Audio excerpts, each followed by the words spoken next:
Caesar করে আমাদের বাচ্চা হচ্ছে না হয়নি, এটা বেঈমানদের একটা বহুত বড় ষড়যন্ত্র। সিজার করে বাচ্চা, ডাক্তারকে জিজ্ঞেস করুন, বলবে সিজারের বাচ্চার আপনারা জানেন ব্রেনটা তেজ হয়, ব্রেনটা ফাস্ট হয়।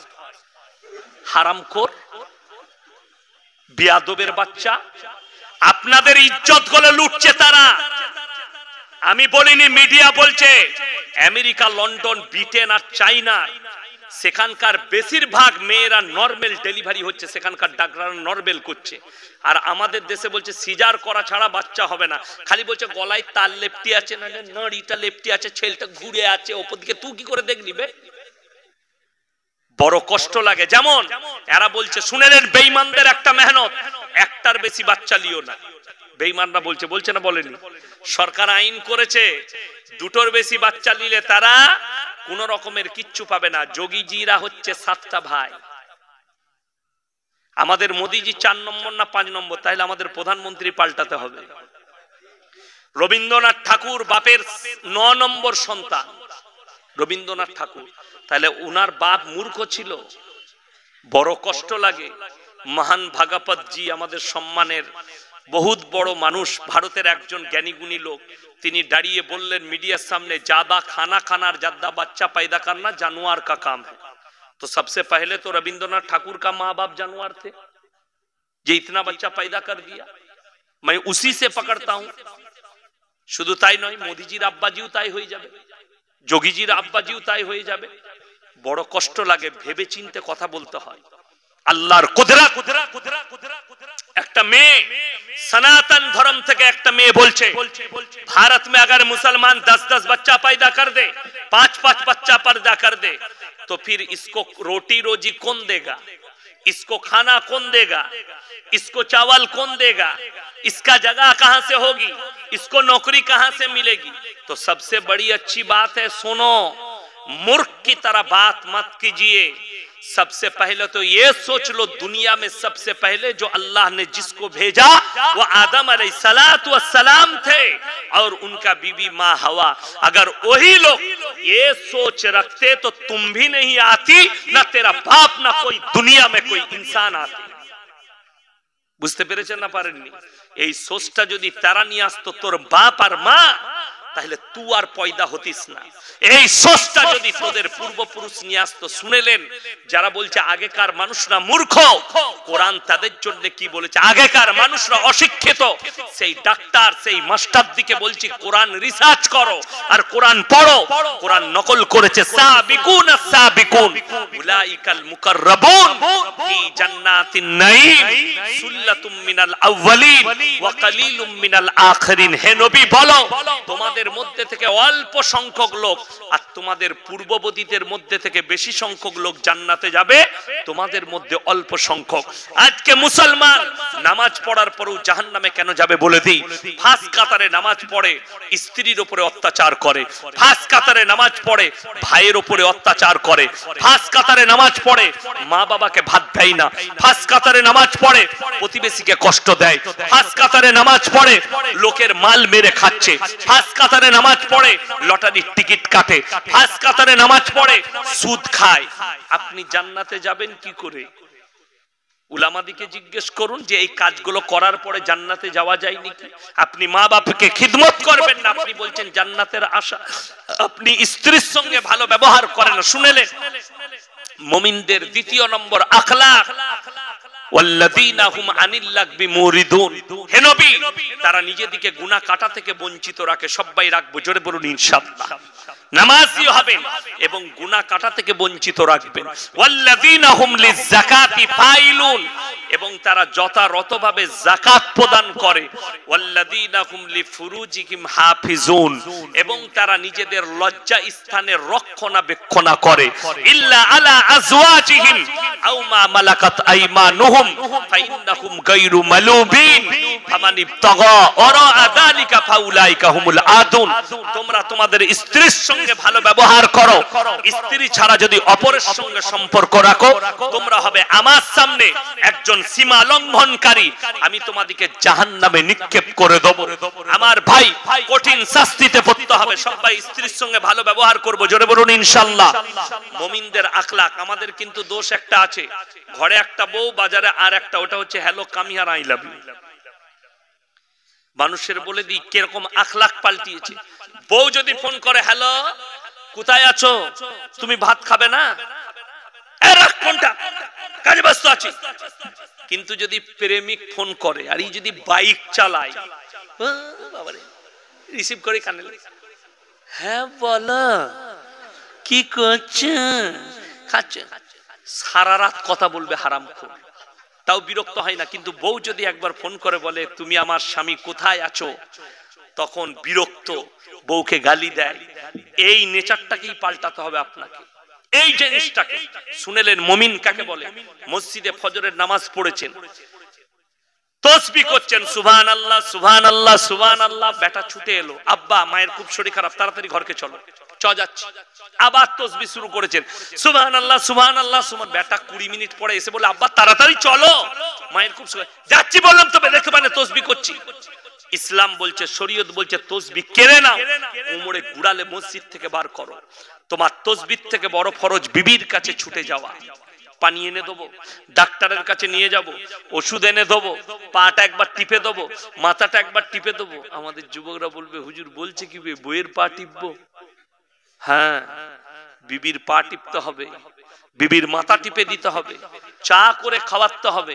আমাদের শরীর খারাপ হলে কি করে? পাটা একবার টিপো তো, হ্যাঁ একবার এইখানটা দাও, হ্যাঁ হ্যাঁ দাও দাও দাও, ভালো লাগছে, দারুণ লাগছে, দাও।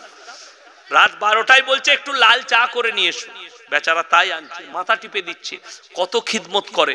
আর সন্ধ্যাবেলায় একবার বাজার থেকে বাড়িতে এসে দেখছে বউ শুয়ে আছে। শুয়ে আছো কেন গো? বলে শরীর খুব খারাপ, একবার পাটা টিপে দাও, যন্ত্রণা করছে। দুবার পায়ে করে দিয়ে বলছে, খেপি তোর রোজ শরীর খারাপ, বেরো।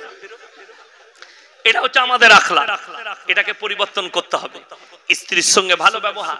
শুধু তাই নয়, স্ত্রী যদি খাবার দেয়, তরকারি রান্না করেছে, একটু যদি খারাপ হয়ে যায়, বিবি যদি বলে হ্যাঁ গো তরকারি কেমন হয়েছে, যারা মুমিন স্বামী হবে তারা বলবে মারাত্মক হয়েছে, মনে হচ্ছে তোমার আঙ্গুলটা চেটে খায়। বুঝতে পেরেছেন না পারেননি? আমাদের অনেক পুরুষ আছে, যদি তরকারি খারাপ হয় মনে হয় দিলে ছুড়ে, না হলে ডাং চালালে, তারা কখনো মুমিন হতে পারে না। মুমিনের আখলাক এটা। আমাদের মায়েরা মনে মনে ভাবছে দারুণ হুজুর এইছে, দারুণ বলছে। এরপরে তোমরা শোনো, তোমাদের জন্য জান্নাতের 8টা দরজা খোলা থাকবে। কয়টা বললাম? 8টা। কিন্তু কখন? শোনো, যখন তোমরা নামাজি, মুসল্লি, দিনদার, মুত্তাকি হবে।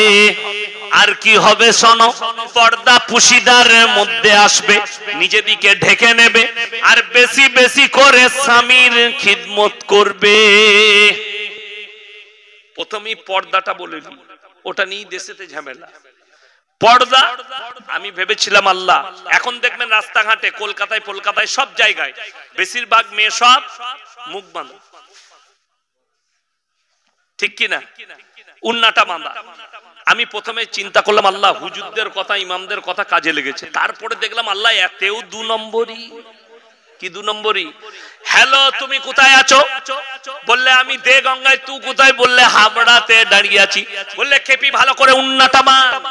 মুখটা বেঁধে নিয়েছে, খালি চোখ বেরিয়ে আছে, এই অ্যাপাচি গাড়ি নিয়ে চো করে মানে পো করে পালিয়ে গেল। লোকরা বললে কাকে নিয়ে গেল বে? বললে বুঝতে পারিনি, মুখ বাঁধা ছিল। এটার নাম হচ্ছে প্রেমের পর্দা।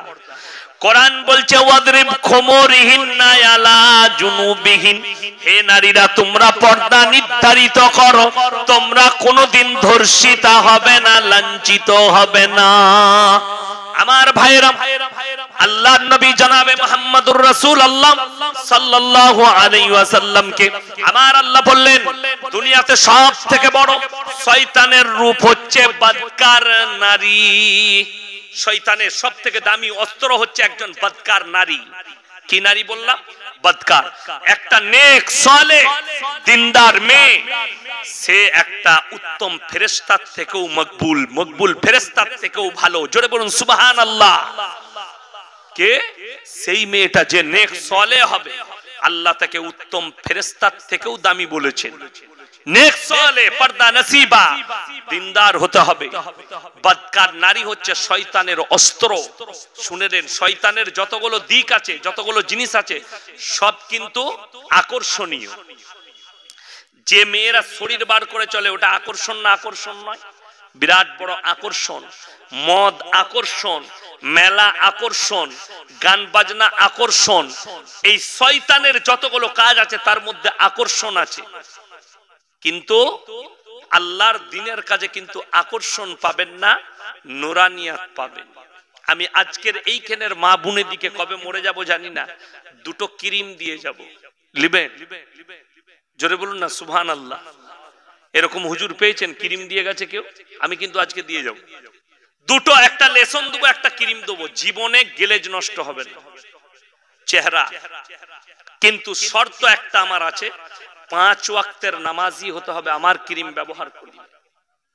ক ওয়াক্তের বললাম? 5 ওয়াক্তের নামাজি, এটা শর্ত মায়েদের জন্য। যদি ক্রিম ব্যবহার করতে চাই, 5 ওয়াক্তের নামাজে কবার উজু করতে হয় বাপ? 5 বার। 5 বার উজু করো। যে মায়েরা নিয়ত করছেন, আমি বলবো আজ রাতে গিয়ে আয়নায় চেহারাটা দেখে নিবে, সকালে উঠে দেখে নিবে, মোবাইলে একটা ফটো তুলে নিবে নিজের চেহারা। দিয়ে খানা খেতে ভালো লাগে, আর যে আল্লাহ রুজিটা দিচ্ছে তার শুকর আদায় করে আলহামদুলিল্লাহ বলতে পারো না, তো আপনার কাছ থেকে আল্লাহ বরকত তুলবে না, তার কাছ থেকে তুলবে? ওই জন্য তো এত মাল থাকার পরও লোকের বরকত নেই। খুঁজলেন? এত মাল থাকার পরও অকুলন পড়ে যাচ্ছে। ওই যে মাল নাই, শেষ হয়ে গেল, ইনকাম নাই সামান্য। আপনার বাপ দাদুদিকে একবার জিজ্ঞেস করুন, তাদের যুগে তারা ভালো করে ভাত পায়নি, এমনও দিন গেছে তাদের ভাত জুটেনি, কিন্তু বড় কষ্ট লাগে কি জানেন? আল্লাহ এত রুজি দিয়েছে তাও না শুকর, ওই জন্য তো কেড়ে নিচ্ছে। সবাই বলুন আলহামদুলিল্লাহ। একবার দুরূদ শরীফ পড়ি, আল্লাহুম্মা সাল্লি আলা মুহাম্মাদি ওয়া আলা আলি মুহাম্মাদ কামা সাল্লাইতা আলা ইব্রাহিম ওয়া আলা আলি ইব্রাহিম ইন্নাকা হামিদুম মাজিদ। আল্লাহুম্মা বারিক আলা মুহাম্মাদি ওয়া আলা আলি মুহাম্মাদ কামা বারাকতা আলা ইব্রাহিম ওয়া আলা আলি ইব্রাহিম ইন্নাকা হামিদুম মাজিদ। আমার ভাই, গুটি কয়েক কথা আলোচনা করব ধৈর্য মোতাবিক। আল্লাহ তাআলা আমাদেরকে সবর দেখ, ধৈর্য ধারণ করুক, আজকের জলসাকে আল্লাহ কবুল করুক। সকলে জোরে বলুন আল্লাহুম্মা আমিন। মুসলমান শুধু মুসলমান বাড়িতে জন্ম নিলে মুসলমান হওয়া যায় না। নামের পাশে মোহাম্মদ, নামের পাশে শেখ, নামের পাশে আব্দুর রহমান, নামের পাশে তারিক, নামের পাশে আপনার অমুক, উমর, আকবর, যা রাখবেন, মুসলমান হওয়া যায় না। মুসলমান নামটা রেখে মুসলমান হওয়া যায় না। গরুর মাংস খেয়ে মুসলমান হওয়া যায় না। আর মুসলমান ঘরে জন্ম নিলেও মুসলমান হওয়া যায় না। আপনাদের জানাই নেই, আমাদের দেশে গোটা পৃথিবীতে যতগুলো বাচ্চা জন্ম নেয়, সে অবৈধ হোক বৈধ হোক, যে ধর্মেরই হোক, সে যখন জন্ম নেয় সে মুসলমান। জোরে বলুন সুবহানাল্লাহ। সেই বাচ্চাটা মাসুম, মুসলমান, নিষ্পাপ।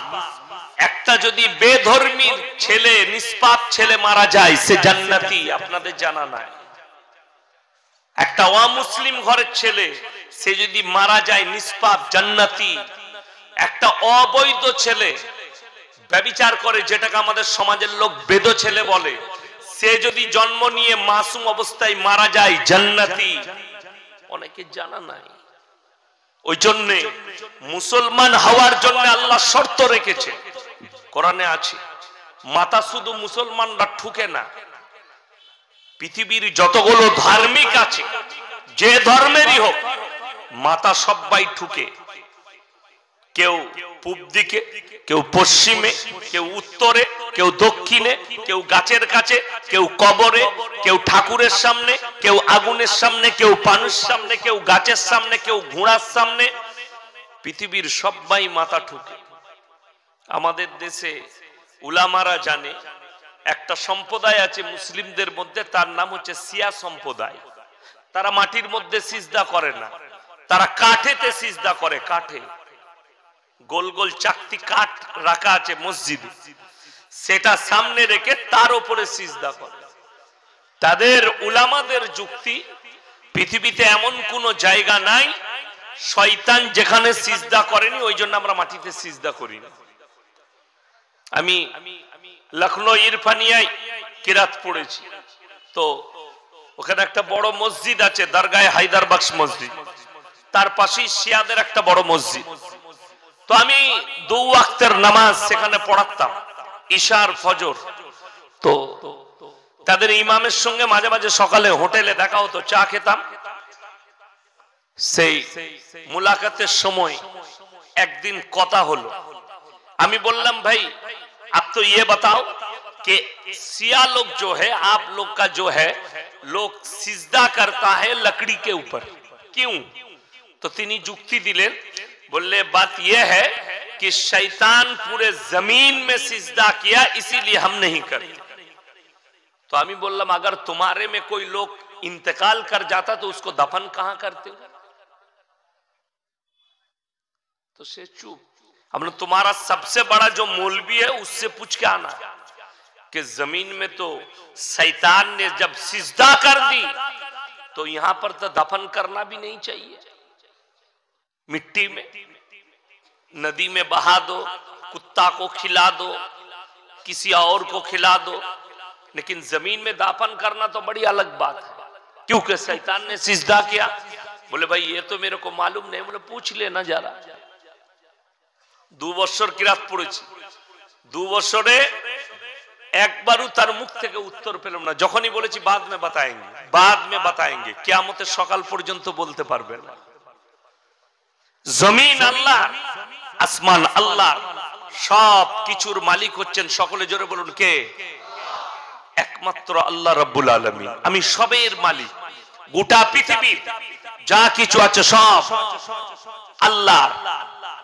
সবারই জান, যতগুলো জানদার আছে প্রত্যেকটা জান আল্লাহর কবজায় আছে। আর আল্লাহর কাছে মানুষ হচ্ছে কমজোর। ইন্নাল ইনসানা খুলিকা হালুয়া, আমি মানুষকে অসহায় দুর্বল করেছি হে নবী, তাদেরকে আমি দুর্বল করেছি। মানুষ সবল নয়, টাকা হবে, সম্পদ হবে, বল হবে, শক্তিশালী হবে, দেশ পাবেন, রাজা হবে, বাদশা হবে, তারপরও আমার আল্লাহর কাছে দুর্বল। মানুষের 1 নম্বর বড় দুর্বলতা, যতই শক্তিশালী হোক, যতগুলোই বডিগার্ড থাক, যতগুলোই পৃথিবীর গোটা পৃথিবীর মসনদে বসে যাক, কিন্তু আল্লাহর কসম মৃত্যুর কাছে অসহায়।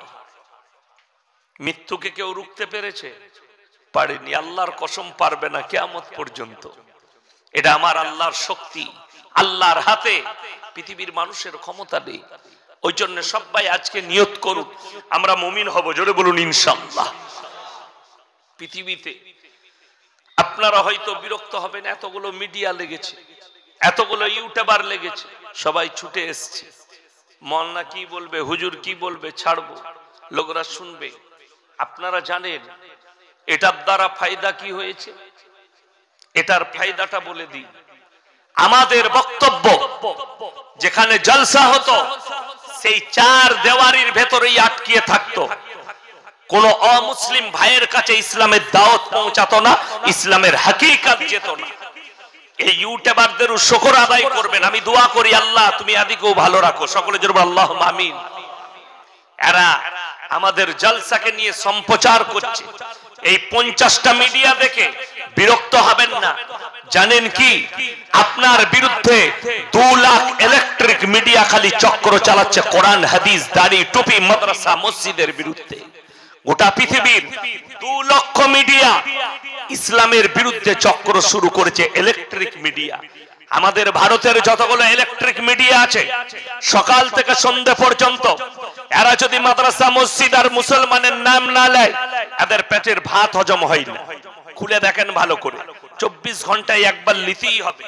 নামটা এদিকে না নিলে এদের পেটের ভাত হজম হবে না। টুপি, দাড়ি, হিজাব, বোরকা, কোরআন, মাদ্রাসা, মসজিদ, এগুলো নাম না নিলে এদের পেটের ভাত হজম হয় না। লকডাউন পড়ে গেছে, লকডাউনে তো সব মানুষের ইনকাম বন্ধ ছিল না? ছিল না? ওই হারামখোররা দেখলে আমাদের ইনকামও বন্ধ হয়ে যাবে, কোনো খবর থাকবে না। তো একটা খবর ভালো পেল, দিল্লি নিজামুদ্দিন মার্কাজ থেকে করোনা ছড়িয়েছে। এই খবরটা নিয়ে ওদের একটু মাতামাতি হলো, হয়েছে না হয়নি? তাদের মুখে জুতো মেরেছে আমার আল্লাহ, জোরে বলুন সুবহানাল্লাহ।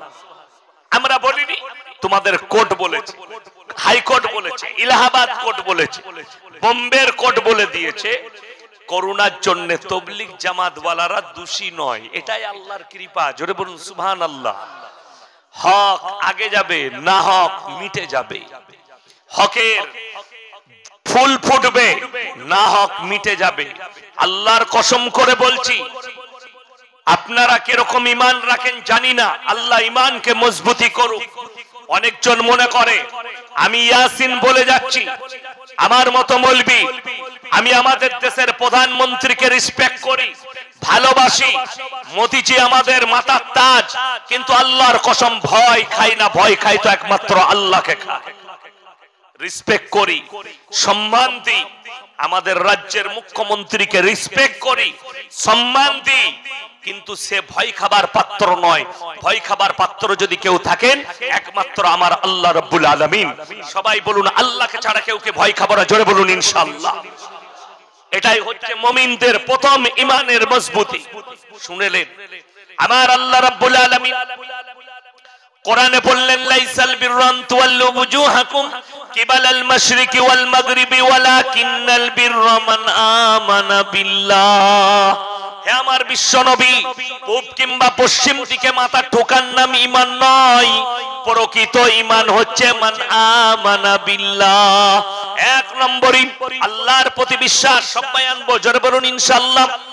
মান আমানা বিল্লাহ, একমাত্র আল্লাহর প্রতি, ওয়াল ইয়াউমিল আখির, আর আমার পরকালের প্রতি, ওয়াল মালাইকাতি, আমার ফেরেশতাদের প্রতি, ওয়াল কিতাবি, আমার আসমানি কিতাবের প্রতি, ওয়ান নাবিয়্যিন, আর আমি যতগুলো নবী পয়গম্বর পাঠিয়েছি এদের উপরে বিশ্বাস করার নাম হচ্ছে ঈমান। জোরে বলুন সুবহানাল্লাহ। পৃথিবীর বেঈমান কাফের, গোটা পৃথিবীর যারা মনের চিন্তা নিয়েছে, ধারণা নিয়েছে, আমি আজকে দেখলাম হামাসের উপরে রকেট ছুড়েছে, ফিলিস্তিনের গাজা উপত্যকাকে দখল করতে চাইছে ইসরাইল। আর আমি বলছি, ইসরাইল বলে পৃথিবীতে কোনো দেশ ইতিহাসে নাই। কথাটা বুঝতে পেরেছেন না পারেননি? ইউটিউবাররা ছাড়বে, তবে আমি বলে দিই, এই ভাষাটা যেমনি ছাড়বে কপিরাইট পড়ে যাবে সঙ্গে সঙ্গে। আমেরিকা থেকে কপিরাইট দিবে এই চ্যানেলগুলো। কেন? বেঈমান কাফেরদের বাড়বাড়ন্ত বেশি। একটা যুগ ছিল, এই আমাদের বাপের বয়সী যারা আছে তারা জানে, এমন একটা যুগ ছিল লোক মিথ্যা কথা বলতে ভয় পেত পাপ হবে বলে। এখন সত্য কথা বলতে ভয় পায় আমার কলারটা ধরবে বলে। ঠিক কিনা? এখন এই জন্য মানুষ সত্য কথা বলে না। তখন তো মিথ্যা কথা বলতে মানুষ কিসের জন্য ভয় পেত? আমার গুনাহ হবে, পাপ হবে। আর এখন সত্য কথা বলতে ভয় পায়, আমার টুটিটা যদি টিপে ধরে। ধরার মতো লোক তৈরি হয়েছে, কিন্তু কজন আর টুটি টিপে ধরবে?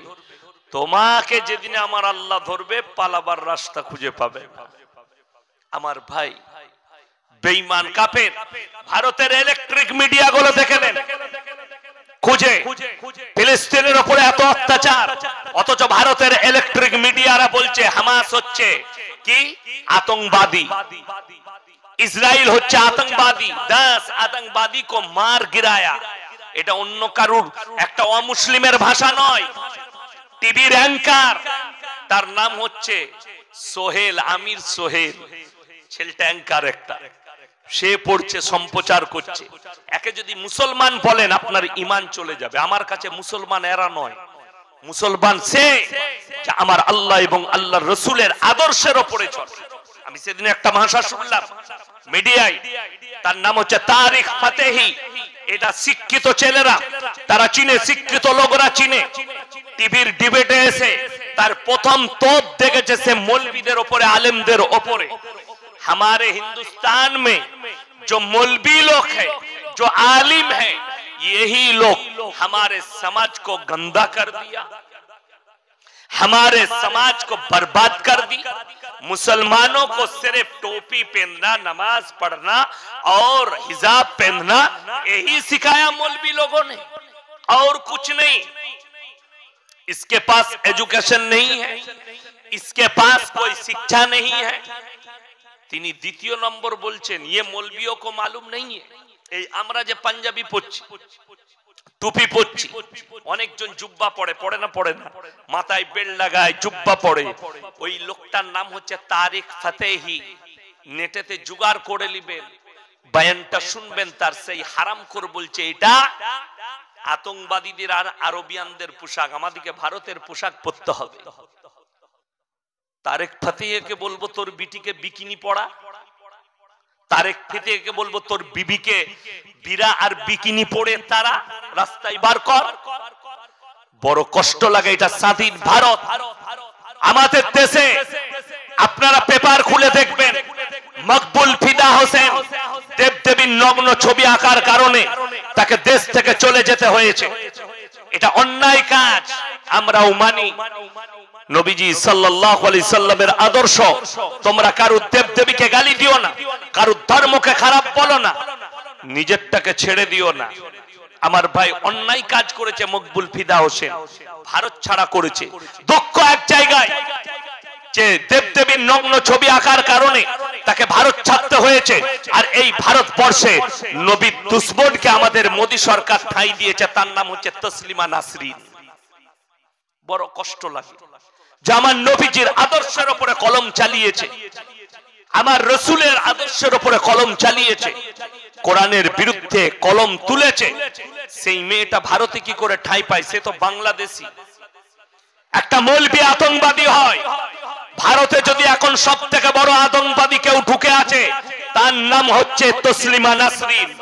তাকে গুলি করে হত্যা করা দরকার, সে ভারতে থাকার যোগ্য নয়। যদি একটা আতঙ্কবাদী শুনেলেন সব থেকে বড় আতঙ্কবাদী ঢুকে আছে, তার নাম হচ্ছে তসলিমা নাসরিন, যে সমাজের বুকে অশান্তি ফেলাচ্ছে। আবার দেখতে পাই আমাদের দেশের কিছু শিক্ষিত লোক তাকে জন্মদিনের শুভেচ্ছা দিচ্ছে। শিক্ষিতরা, মূর্খরা, চাষিরা নয়, আমাদের মতো বুকা মৌলবীরা নয়, শিক্ষিতরা তাকে শুভেচ্ছা দিচ্ছে ফেসবুকে, টুইটারে, জন্মদিনের শুভেচ্ছা। আবে জিজ্ঞেস কর তার জন্মটা কি করে হয়েছে? সে তো নিজে বলেছে আমার চাচাকে আমার মায়ের মশারিতে দেখতে পেয়েছি। তাহলে তাকে চাচা জন্ম দিলে না পাড়ার কেউ সেটা দেয়? তাহলে ওর জন্মটাই ঠিক নাই, তাহলে ওর জন্মদিন আবার কি? বড় কষ্ট লাগে। আমার ভাষা খুব কড়া, আপনারা মনে রাখবেন। এই ইয়াসিন যে কোনোদিন অ্যারেস্ট হতে পারে, আমাকে যে কোনোদিন জেলের কুঠরিতে ভরতে পারে, খালি হক কথা বলার কারণে, তাদের ভুলগুলো তুলে ধরার কারণে। আমি ভয় খাই না, আমি একটাই ভয় খাই, আল্লাহ। মরণের পরে আল্লাহর কাছে কি জবাবদিহি করব? আল্লাহর কাছে কি জবাব দেব? মরণের পরে আল্লাহকে ভয় খাই। কবর হচ্ছে সব থেকে দামি মঞ্জিল, কবরের পরে সব থেকে দামি জায়গা, যে জায়গাটার নাম হচ্ছে আবাদান আবাদা, কিয়ামতের ময়দান, ওটাই হচ্ছে আবাদান আবাদার জায়গা। ওই জায়গা যদি সুন্দর করতে পারেন, আল্লাহর কসম দুনিয়ার মহাব্বত উড়িয়ে দেন। সবাই দুবো জোরে বলুন ইনশাআল্লাহ। আমার ভাই একটা একটা করে সূক্ষ্মভাবে বুঝবেন, পৃথিবীর সব শক্তি যদি একদিকে দাঁড়িয়ে যায়, আপনি ভয় খাচ্ছেন কাকে? আল্লাহকে ভয় খান। আল্লাহর কসম করে বলছি, আমার আল্লাহ যেটা ওয়াদা করেছেন, আল্লাহ ওয়াদা খিলাফ করে না। জোরে একবার বলুন সুবহানাল্লাহ। আল্লাহ ওয়াদা খিলাফ করেন না। আমার আল্লাহ রাব্বুল আলামিন সব থেকে দামি ওয়াদা, ওয়ালান তাজিদা লিসুন্নাতিল্লাহি তাবদীলা। হে আমার বিশ্ব নবী, পৃথিবীর যতগুলো শক্তি আছে সব যদি একদিকে দাঁড়িয়ে যায়, আমার কোরআনের একটা জের জবরকে পরিবর্তন করার ক্ষমতা পৃথিবীর কোন শক্তি নেই। জোরে বলুন সুবহানাল্লাহ। কিয়ামতের পূর্বে শুনেলেন, কিয়ামতের আলামতের মধ্যে একটা বড় আলামত, পশ্চিম দিকে সূর্য উঠে যাবে। কোন দিকে? পশ্চিম দিকে। সেদিনে আমলের দরজা বন্ধ হয়ে যাবে, আর কোন মানুষের আমল কবুল হবে না। সে নামাজ পড়ুক আর না পড়ুক, আমলের দরজা আল্লাহ বন্ধ করে দিবেন, কবুলিয়াতের দরজা বন্ধ হয়ে যাবে যেদিনে পশ্চিম দিকে সূর্য উঠবে। আর সেই মুহূর্তে আল্লাহ এই কোরআনের কাগজের মধ্যে যে আয়াতগুলো লেখা আছে, কোরআনটা এটাও আমার আল্লাহ তুলে নেবেন। খালি এক জায়গায় কোরআনটা থেকে যাবে। জোরে একবার বলুন নারায়ে তাকবীর। এক জায়গায় থাকবে, সেটা হচ্ছে হাফিজে কোরআনদের সিনের মধ্যে আল্লাহ কোরআনটা রেখে দিবেন। জোরে বলুন সুবহানাল্লাহ। সেটা তুলবেন না। এরপর বুঝলেন যে আল্লাহ রাব্বুল আলামিন আমাদের হাফিজে কোরআনদের সিনেতে কোরআনকে গেঁথে দিয়েছে। পৃথিবীর আর কেউ মিটাতে পারবে? একটা ইয়াসিনের বুকে গুলি চলবে, একটা হাফিজে কোরআনকে মারবে। পৃথিবীর সব যদি মেরে দাও, একটা যদি হাফিজে কোরআন জিন্দা থাকে, 100 কোটি কোরআন ছেপে আবার চলে আসবে, মিটাবার ক্ষমতা শক্তি নেই। জোরে বলুন সুবহানাল্লাহ। আমার ভাই মুসলমান, আমি আজকে বলবো মুমিন কারা, ইমানদার কারা। সবাই ইমানদার হব, জোরে বলুন ইনশাআল্লাহ। মুসলমান ঘরে জন্ম নিলে আর গরুর মাংস খেলে মুসলমান হওয়া যায় না। খাবারটা হচ্ছে আল্লাহ যতগুলো হালাল করেছে, তোমরা তোমাদের রুচি মতো খাও হালাল খাবার। জোরে বলুন সুবহানাল্লাহ। আপনি গরুর মাংস যদি রুচি হয় খান, আপনার যদি মনে হয় আমার শারীরিক অসুবিধা আছে আপনি খাবেন না। আপনার যদি মনে হয় গরুর মাংস খেলে আমার ক্ষতি হবে, আপনি না খেলে সে মুসলমান থাকবে না। কি বলছেন? থাকবে। ভারতের একজন আর্টিস্ট মিডিয়ার সামনে বলেছিল, অনেকজন তাকে গালি দিয়েছে, তার মারা গেছে, তার নাম হচ্ছে ঋষি কাপুর। সে বলেছিল প্রত্যেকদিন ডিনারে আমি বিফ খাই, গরুর মাংস খাই।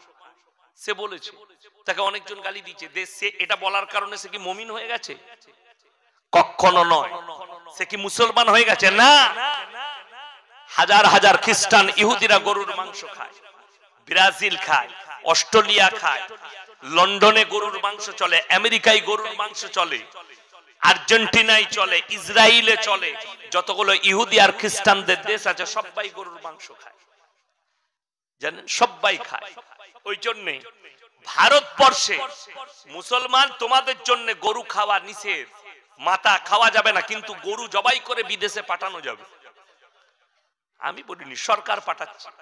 খুঁজেলেন, নেট খুলেন, সব থেকে বড় বড় যতগুলো গরুর কোম্পানি আছে মাংস রপ্তানি, ভারতবর্ষ পৃথিবীর 2য় নম্বরে মাংস রপ্তানিতে, পৃথিবীর 2য় নম্বর।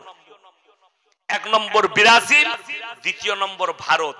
আর বড় বড় কোম্পানিগুলো একটা মুম্বাই আছে, ইউপিতে আছে, দিল্লিতে আছে, রাজস্থানে আছে। সেখান থেকে আপনার সব জবাই হয়ে প্যাক হয়ে বিদেশে চলে যাচ্ছে। বলে ওটা করা যাবে, কিন্তু তোমরা খেতে পাবে না। কথাটা বুঝতে পেরেছেন? খুব ভালো করে বুঝবেন। ঘরেতে বউকে বলছে ঘরে থাক, কিন্তু খেতে তোকে দেবো না।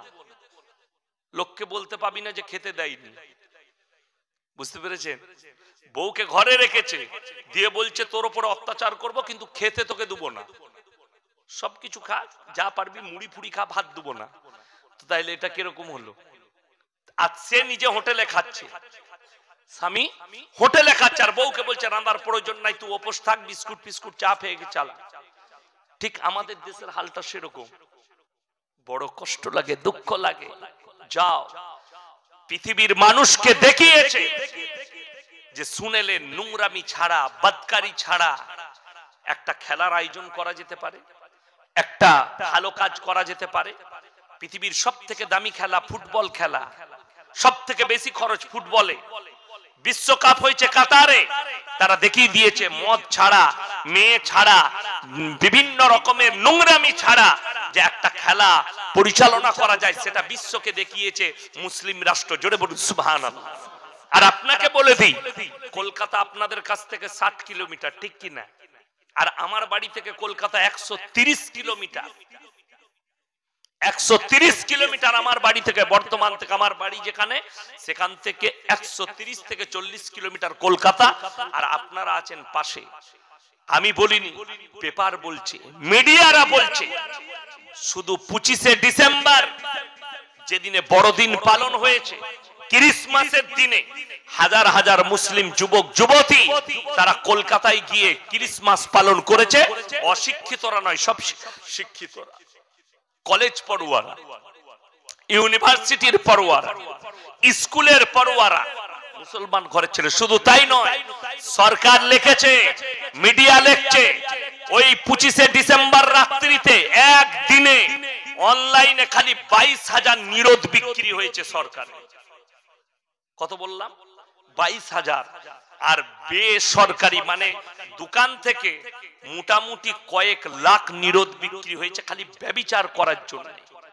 এটা আমি বলছি, আমার কাছে প্রুফ আছে মোবাইলে, আমি বলিনি, মিডিয়ারা বলছে। তো ভেবেলেন, আর কয়েক লক্ষ টাকার মদ, খুব বলে যারা মদ পান করেন তাদেরকে বলে দিই, মাতালদের একটা খুব লাভ কিন্তু আমাদের দেশে, যদি 3 বোতল মদ খেয়ে যদি পাক খেয়ে রাস্তায় পড়ে যায়, কুকুরে যদি মুখে মুতে তা মনে করে আর 1 গ্লাস মাল পেয়েছি, ওটাও চালিয়ে দেয়। এটা মাতালদের খুব লাভ আমাদের দেশে। কুকুরের মুখটাও খায় মদ মনে করে, মানুষ মুতে দিলেও খেয়ে নিবে মদ মনে করে। খুব সাবধান। এই মুসলমানদের জন্য মদ আল্লাহ হারাম করেছেন, তার জন্য আল্লাহ জান্নাতে শারাবান তাহুরা পান করাবেন, পাক শরাব। জোরে বলুন একবার সুবহানাল্লাহ। তোমার জন্য মদ স্পর্শ করা হারাম, তোমার জন্য গাঁজা স্পর্শ করা হারাম, তোমার জন্য নেশাগ্রস্ত জিনিস হারাম।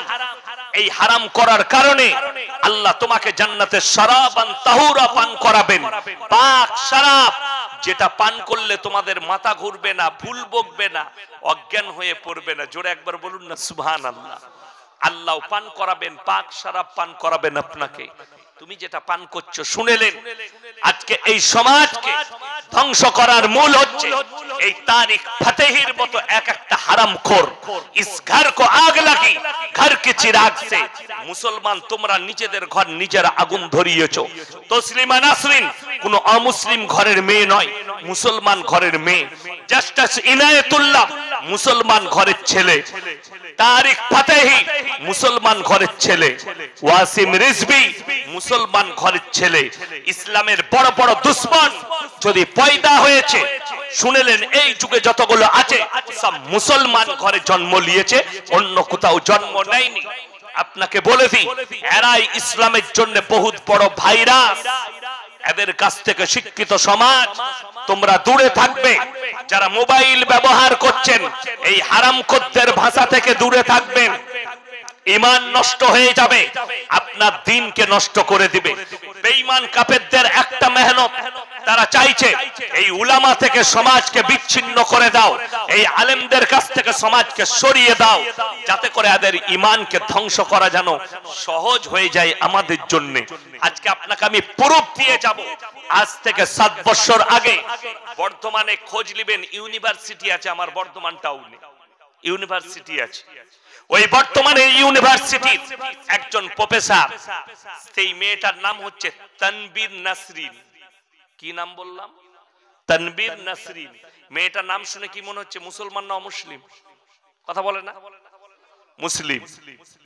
এই মেয়েটা ওই ইউনিভার্সিটির একটা প্রোগ্রামে বক্তব্য দিতে গিয়ে, সেখানে মিডিয়ারাও ছিল, সেই পেপার মনে হয় আমার মাদ্রাসায় বস্তায় ভরা আছে, 5 থেকে 6 বছর আগেকার খবর। সেই মেয়েটা এখন চাকরিতে আছে নাকি জানি না, তখন সোশ্যাল মিডিয়ার যুগ ছিল না, থাকলে তো তার বীজ মারতাম আমি।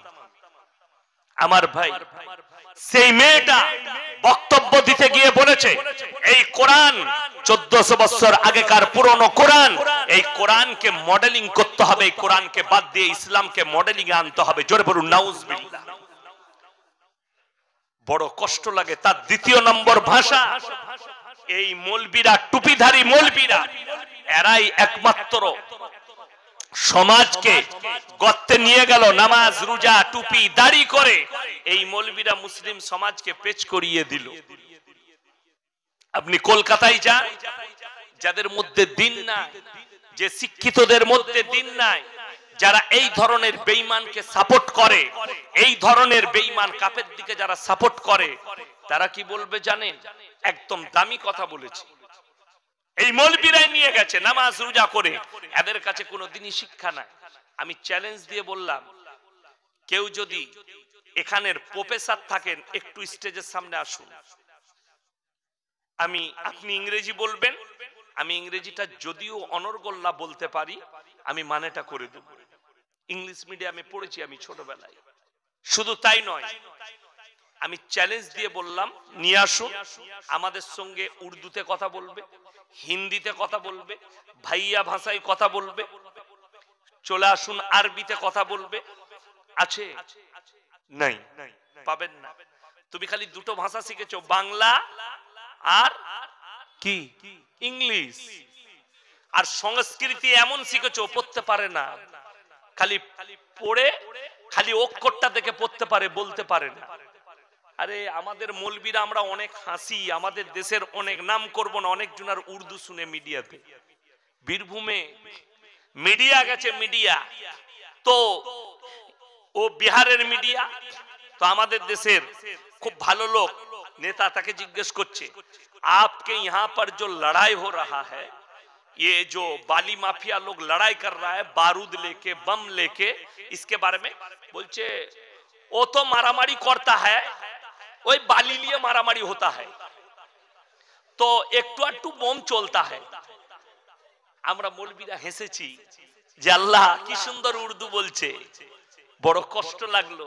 আর আমাদের মৌলবীদের উর্দু, আমাকে যদি বলেন আমি 2 ঘন্টা উর্দুতে আল্লাহর রহমতে বক্তব্য দেব, 2 ঘন্টা। আমি বিহারে যাই, ঝাড়খণ্ডে যাই, আড়ারিয়া, বহু দূরে দূরে আমি উর্দুতে বক্তব্য দিই, উর্দুতে বললে উর্দুতে। বিহারে আমি গিয়েছিলাম ধানবাদের কাছে, তো একজন বেরেলি মৌলবী আমাকে পরীক্ষা করছে, हजरत आप बांग्ला में मत बोलिए, आप जरा उर्दू में बोल लीजिए, हमारे यहाँ के ज्यादातर लोग उर्दू समझते हैं। कोई बात नहीं मेरे भाई, चलो उर्दू में बोल लेते हैं। 1.5 ঘন্টা উর্দুতে বয়ান করলাম।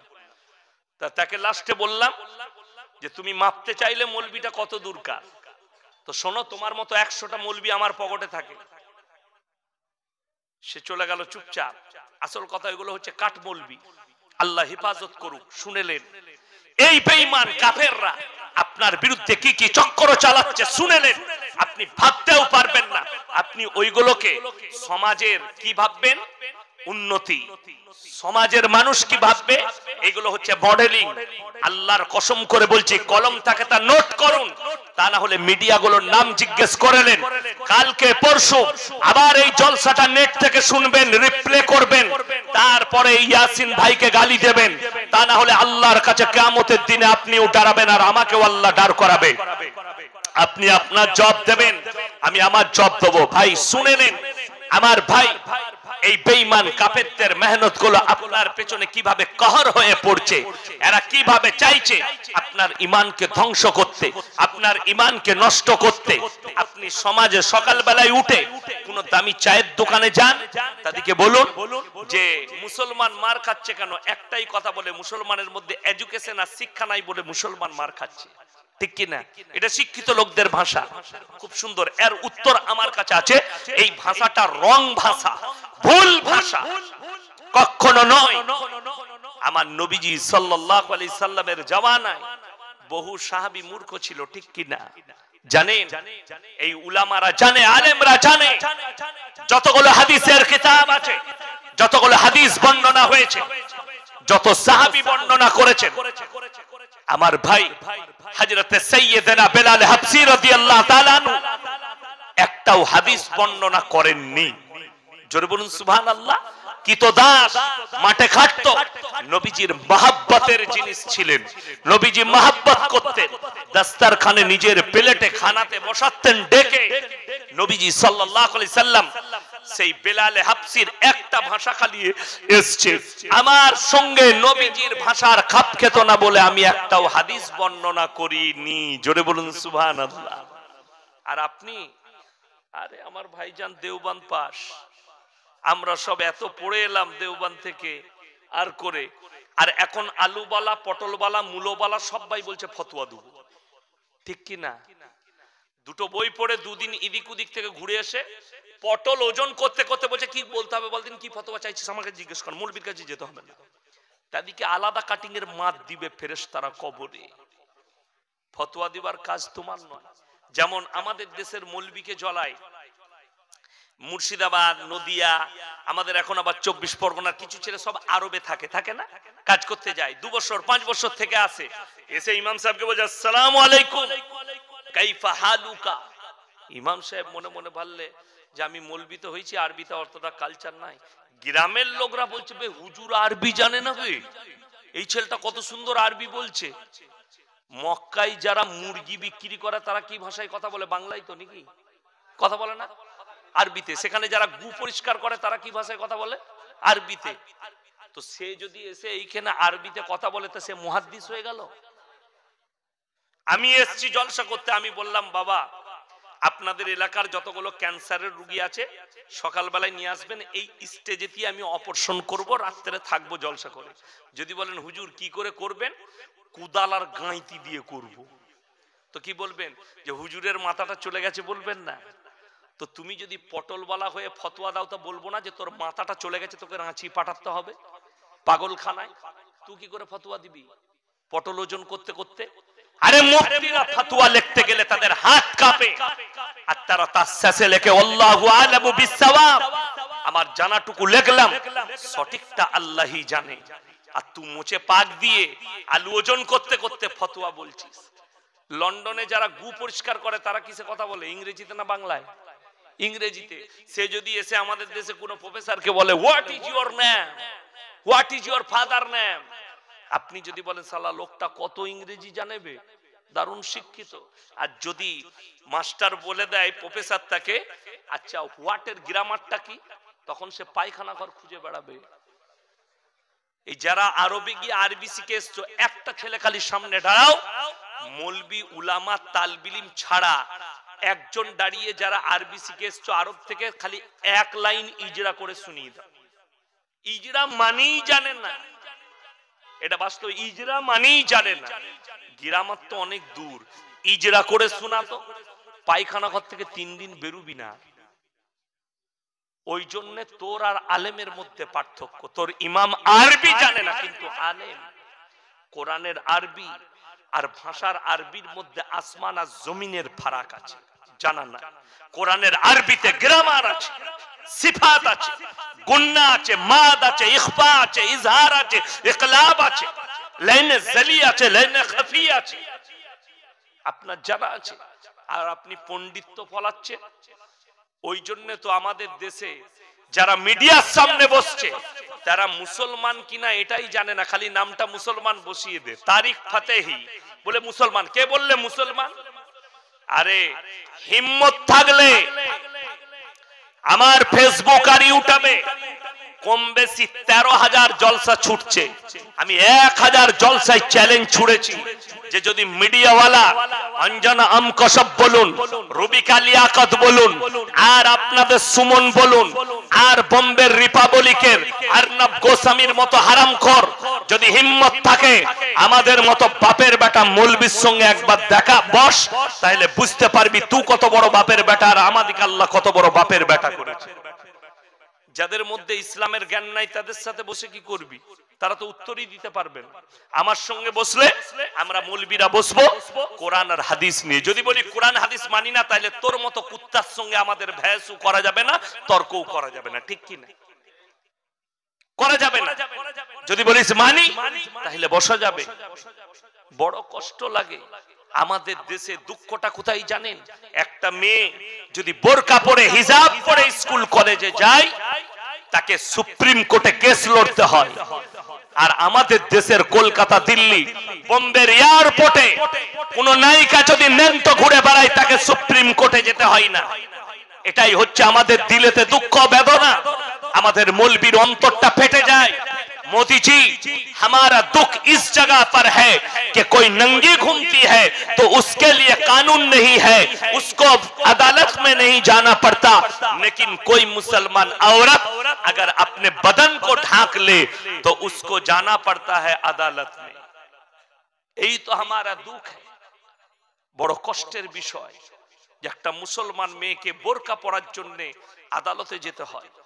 আমার ভাই প্রত্যেকজন নিয়ত করুন আমরা আমাদের মা বোনকে হিজাব আর বোরকা পরাবো, জোরে বলুন ইনশাআল্লাহ। তবে আপনি মুসলমান, তবে আপনি মুমিন, তবে আপনি আল্লাহকে ভালোবেসেছেন, তোমার স্ত্রীকে, তুমি একা জান্নাতে যাবে না, তোমার স্ত্রীকেও নিয়ে যেতে হবে। শুনেলেন? যারা বলছে মডেলিং এর যুগ, অবশ্যই আমি আপনাদেরকে প্রমাণ করে যাব। আল্লাহর কসম করে বলছি, আল্লাহর কসম করে বলছি, এই কোরআন যেদিন অবতীর্ণ হয়েছে মডেলিং ছিল, মডেলিং আছে, আর কিয়ামতের দিন পর্যন্ত মডেলিং থাকবে। জোরে বলুন সুবহানাল্লাহ। তার একটা করে প্রুফ দিয়ে যায়। আপনারা বলছেন মডেলিং, আপনি যদি এখান থেকে প্রথম বাজারের নাম কি বড় বাদুড়িয়া, বাদুড়িয়া আছে, হাওড়া আছে, দেগঙ্গা আছে, যতগুলো এরকম বাজার 24 পরগনায় শুধু নয়, গোটা পশ্চিম বাংলায় প্রত্যেকটা বাজারে সরকারের লাইসেন্স দিয়া মদের বার খোলা আছে আর মদের দোকান খোলা আছে, ঠিক কি না? সরকার লাইসেন্স দিয়ে রেখেছে। সিগারেট মানুষ খায় না, খায় না সিগারেট। সিগারেটের উপরে কোম্পানিকে কি লিখতে হয়েছে জানেন? সরকারের অনুমতিতে সিগারেট হচ্ছে ক্যান্সারের কারণ, ক্ষতিকারক, লেখা আছে না? লেখা আছে। আমি খালি এটাই ভাবতে পাই না, লেখা আছে ধরেলেন এটা বিষ, এটা খেলে মরে যাবি, কিন্তু বলছে তুই খা। বুঝতে পারেননি ব্যাপারটা? কত সুন্দর আইন। বিক্রি করলে বিক্রি করতে পাবি, গুনাহ নাই, খেলে গুনাহ আছে। আমাদের দেশে মাতালকে থানায় তুলে নিয়ে যাওয়া হয় না, হয় না? মদ খেয়ে হাঙ্গামা করেছে তো ওকে থানায় তুলে নিয়ে যাওয়ার থেকে দোকানটা বন্ধ করে দে না, ভালো হবে। বুঝতে পেরেছেন না পারেননি? পরিষ্কার, দোকান বন্ধ করবে না, ওটা চালাতে পাবি কিন্তু খেতে পাবি না। তাহলে এটাই বুঝতে পারি না যে দোকান খোলা থাকবে কিন্তু খেতে পাবি, কিনতে পাবি কিন্তু খেয়ে মাতলামি করতে পাবি না। বড় কষ্ট লাগে, দুঃখ লাগে। আল্লাহর কসম, শুনেলেন? এটা হচ্ছে মডেলিং এর যুগ। প্রত্যেকটা বাজারে লাইসেন্সধারী মদের দোকান খুলে রেখে দিয়ে এরা বলছে মডেলিং এর যুগ, তোমার মডেলিং। আর 1400 বছর আগে আমার হাবিব সাল্লাল্লাহু আলাইহি সাল্লামকে আমার আল্লাহ তাআলা কোরআন পাঠালেন, তোমাদের জন্য মদ স্পর্শ করা হারাম। জোরে একবার বলুন সুবহানাল্লাহ। মদের দ্বারা যে ছেলেরা নেশা করো তাদেরকে বলে দিই, মদ, আফিং, যত রকমের গাঁজা যে নেশাগুলো করছো সেটাতে কতগুলো ক্ষতি বলে দিই। 1 নম্বর তোমার শারীরিক ক্ষতি। আমরা বলিনি বোম্বের টাটা মেমোরিয়ালে চলে যান, আপনার কলকাতার এমরিতে যান, আমাদের ভালো ভালো ডাক্তারকে জিজ্ঞেস করুন, ভারতের যতগুলো আর্টিস্ট ক্যান্সারে মারা গেছে তার একটাই কারণ, তার হচ্ছে ড্রিঙ্ক এবং ড্রাগস নেওয়া, নেশা করা। বড় কষ্ট লাগে। 1 নম্বরেই তোমার গুনাহ হবে, হারাম কাজ করছো, ঠিক কি না? হারাম। মদ পান করা, গাঁজা খাওয়া, আফিং খাওয়া, নেশা করা, এটা হারাম। তুমি 1 নম্বরই হারাম কাজ করেছো। 2 নম্বর তোমার অর্থের ক্ষতি। 3 নম্বর তোমার পারিবারিক ক্ষতি, তোমার শারীরিক ক্ষতি, তোমার সামাজিক ক্ষতি। সমাজের লোক তোমাকে মাতাল বলে ডাক দেবে, মাতাল, তোমাকে ভালো লোক বলে ডাকবে না, ঠিক কি না? সমাজের বুকে তোমার সম্মানের হানি, তোমার জীবনের হানি, তোমার পরিবারের ক্ষতি, তোমার সামাজিক ক্ষতি, এগুলোকে লক্ষ্য করেছো। আমি প্রত্যেকটা যুবককে বলে যাব, এই বেঈমান কাফেরদের, ওই শয়তানের ওই জায়গা থেকে নিজেদিকে হেফাজত করুন। আমার আল্লাহ 1400 বছর আগে শুনেলেন, যখন এই আয়াত অবতীর্ণ হয়, আমার ভাই গোটা মদিনার গলিতে নহরের মতো বয়ে চলে গেছে। সাহাবীরা ইস্তেগফার করেছেন আর জীবনে হাত লাগায়নি। আমার নবী সাহাবীরা এমন ভাবে ঈমান এনেছেন যে আল্লাহ তাদের ঈমান দেখে, তাদের মজবুতি দেখে, তাদের ইয়াকিন আর বিশ্বাস দেখে আমার আল্লাহ নবীজির উপরে কোরআনের আয়াত পাঠালেন, রাদিয়াল্লাহু আনহুম ওয়া রাজু আন, তারা আমার উপরে রাজি, আমি আল্লাহ তাদের উপরে রাজি। জোরে একবার বলুন সুবহানাল্লাহ। আপনি এমন মুমিন হন, আল্লাহ যেন আপনার উপরে রাজি হয়ে যায়। শুনেলেন? এরা বলছে মদ প্রকাশ্যে বিক্রি করবি, এটা হচ্ছে মডেলিং। আর আমার আল্লাহর মডেলিং হচ্ছে তুমি মৃত্যুকাল পর্যন্ত মদকে, নেশাগ্রস্ত জিনিসকে স্পর্শ করো না। আরো চলুন, ভারতের যতগুলো, আমি পশ্চিমবঙ্গের কথা বলছি, যতগুলো বড় বড় টাউন আছে, কলকাতা, আপনার কলকাতার পরে হাওড়া, হাওড়ার পরে বর্তমান, বর্তমানে আসানসোল, বহরমপুর, যতগুলো বড় বড় টাউন আছে, মালদা, সরকারের লাইসেন্স দিয়া পতিতালয় খুলে রেখে দিয়েছে, ঠিক কি না? পতিতালয়ে গিয়ে তোমরা তোমাদের যৌবনকে নষ্ট করো। সরকার লিখে দিয়েছে লাইসেন্সধারী পতিতালয়। আমি মিথ্যা বলিনি, যারা গাড়ি চালায় তারা জানে। আপনি যদি যদি কলকাতা থেকে দিল্লি রোডে, যে রোডের ওপরে আমি আমার বাড়ি, ওই দিল্লি রোডের ওপরে যখনই কলকাতা থেকে পার হবেন, ঠিক ডানকুনি পেরিয়ে সিঙ্গুরের কাছে কয়েকশো কলেজ পড়ুয়া মেয়ে, কয়েকশো মেয়ে, পতিতালয়ের মেয়ে, তারা রোডের সাইডে দাঁড়িয়ে টর্চ লাইট মেরে তারা ড্রাইভারের সঙ্গে বলাৎকার করে। ড্রাইভারের সঙ্গে ড্রাইভাররা দাঁড়িয়ে সেই মেয়েদের সঙ্গে ব্যভিচার করছে। তারা রাতভর, বাপ জানে আমার মেয়ে হোস্টেলে, মা জানে আমার ছেলে আমার মেয়ে হোস্টেলে, কিন্তু তারা যায় দেহ ব্যবসা করতে। আর হাতেতে সকাল বেলায় দামি দামি মোবাইল, ভালো ভালো রেস্টুরেন্টে খায়। তারা নিজেদের যৌবনকে ক্ষতি করে। পুলিশ দাঁড়িয়ে থাকে, রাজ্য সরকারের পুলিশ তারা দাঁড়িয়ে দেখছে, অথচ এগুলো রুকে না। এরপরে যদি জিজ্ঞেস করেন ইসলাম কি মডেলিং দিয়েছে, আল্লাহর কসম আমার আল্লাহ রাব্বুল আলামিন 1400 বছর আগে নবীজির কাছে আদর্শ পাঠালেন, হে আমার বিশ্ব নবী, ওয়ালা তাকরাবুজ জিনা ইন্নাহু কানা ফাহিশা ওয়া সাআ সাবিলা। ব্যভিচার করা তো দূরের কথা, যে রাস্তায় ব্যভিচার হয় সে রাস্তার ধারে পাশে তোমরা যাতায়াত করো না। জোরে একবার বলুন সুবহানাল্লাহ। শুধু তাই নয়, এই ধর্ষণের জন্য আজকে বলে দিই, ভারতের দিনের দিন ধর্ষণ বেড়ে চলেছে, করাপশন বেড়ে চলেছে, ধর্ষণ বাড়ছে, বলাৎকার বাড়ছে, পরকীয়া বেড়ে যাচ্ছে। তার জন্য দায়ী হচ্ছে আমাদের দেশের সরকার, তার জন্য দেশের ব্যবস্থা, সমাজ ব্যবস্থা, আইন ব্যবস্থা দায়ী। যদি আমি চ্যালেঞ্জ ছুড়ে বলছি, এই ভারত সরকার যদি 3 দিনের জন্য কোরআনের আইন লাগু করে দেয়, ইসলামের আইন লাগু করে, চুরি থাকবে না, করাপশন থাকবে না, ব্যভিচার থাকবে না, ধর্ষণ থাকবে না, পরকীয়া থাকবে না, এটা আমি চ্যালেঞ্জ ছুড়ে বললাম। তার একটা দলিল প্রুফ নিয়ে যান আমার ভাই, আপনাদেরকে দিয়ে যাচ্ছি, আপনি আপনার অমুসলিম বন্ধুকে শোনাবেন। পৃথিবীর ইতিহাসে একটা বার করে দাও, মক্কায় 1 লাখ 2 লাখ নয়, 40 লাখ হাজি এক জায়গায় জড়ো হয় মক্কা মদিনায়। সেখানে 15 লাখ কমপক্ষে মেয়ে ছেলে হাজি থাকে, তার মধ্যে 3 থেকে 4 লাখ খালি বুড়ি থাকে। বুড়ি কত কি বললাম, বুড়ি। বুড়িগুলো কোথাকার? ভারত, পাকিস্তান আর বাংলাদেশের বুড়িরা, বুড়ো বুড়িরা হজ করতে যায়।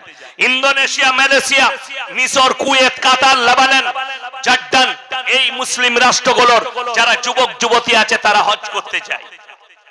একটা পৃথিবীর ইতিহাসে বার করো, হজের ময়দানে একটা যুবতী বেটে ছেলে ধর্ষিত হয়েছে, তো তোমাদের জুতোর মালা পরে পশ্চিম বাংলায় বয়ান করবে শওকতের বেটা মৌলভী ইয়াসিন।